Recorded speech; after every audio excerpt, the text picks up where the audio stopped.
church leaders, you primarily focus on the male gender or the female gender when you're preaching and when you're ministering. But what about the intersex? Is there a place for them in your church? You never thought about that, did you? Stay tuned.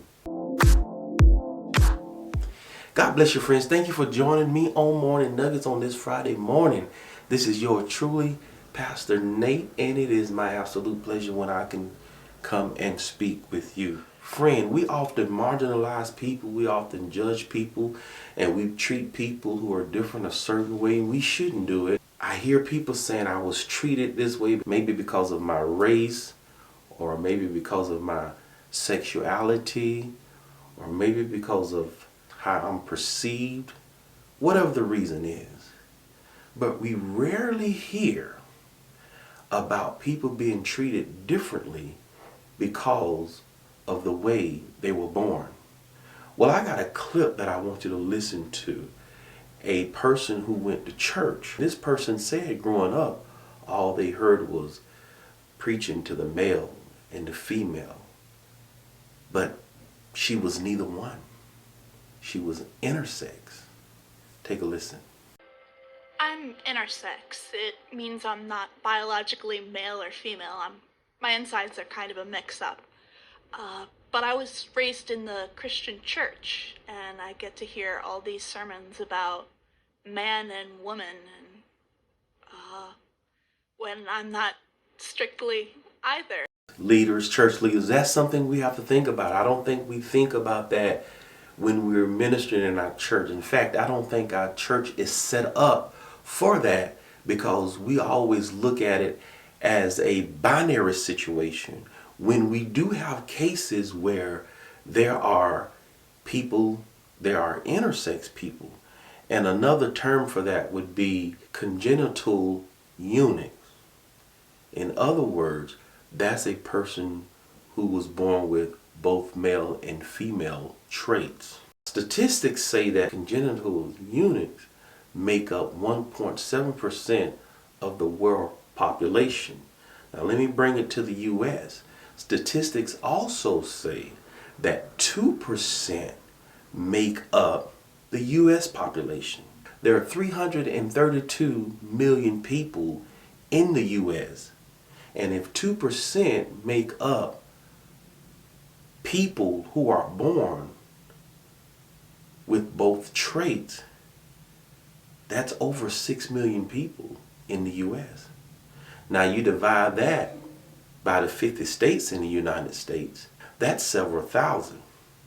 So you could have 3 or 4 people in your city.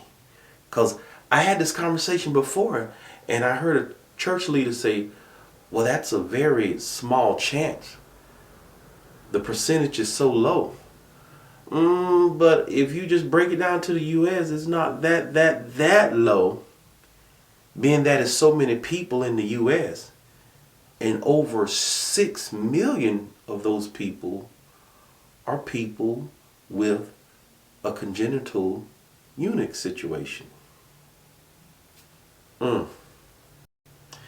think our churches need to have the conversation, and I think we need to be prepared as time goes by. I think that number may increase as it has in the past, not by much, but it is increasing. And we got to be mindful that those people have souls too. And they can't help it that they were born that way. And when we preach a certain way and they don't feel included because the message is not geared to them, the message doesn't include them, then how do you think they'll feel? They'll probably feel just like this person who spoke. That's probably why Jesus said on many occasions, whosoever will, whosoever will. And then when the word man was used in the New Testament, many people think it was gender-based. No, it was talking about mankind. Whoever under the umbrella of mankind. Jesus spoke about this situation in Matthew. He says some were born eunuchs, which means someone was born with a unique genital situation. And when he spoke of that, He didn't condemn it. Which means that we need to show them love too. Which means that there is a message for them. So share this with your church leaders. Because I think as time goes along, we're going to experience these situations in our church. And we need to be able to have a message for people of all kinds. Just point them to Jesus. Just point them to the cross. These folks were born like this. And you can't say they were going to hell because they were born like that. They can't help it. So that message ain't going to work for them.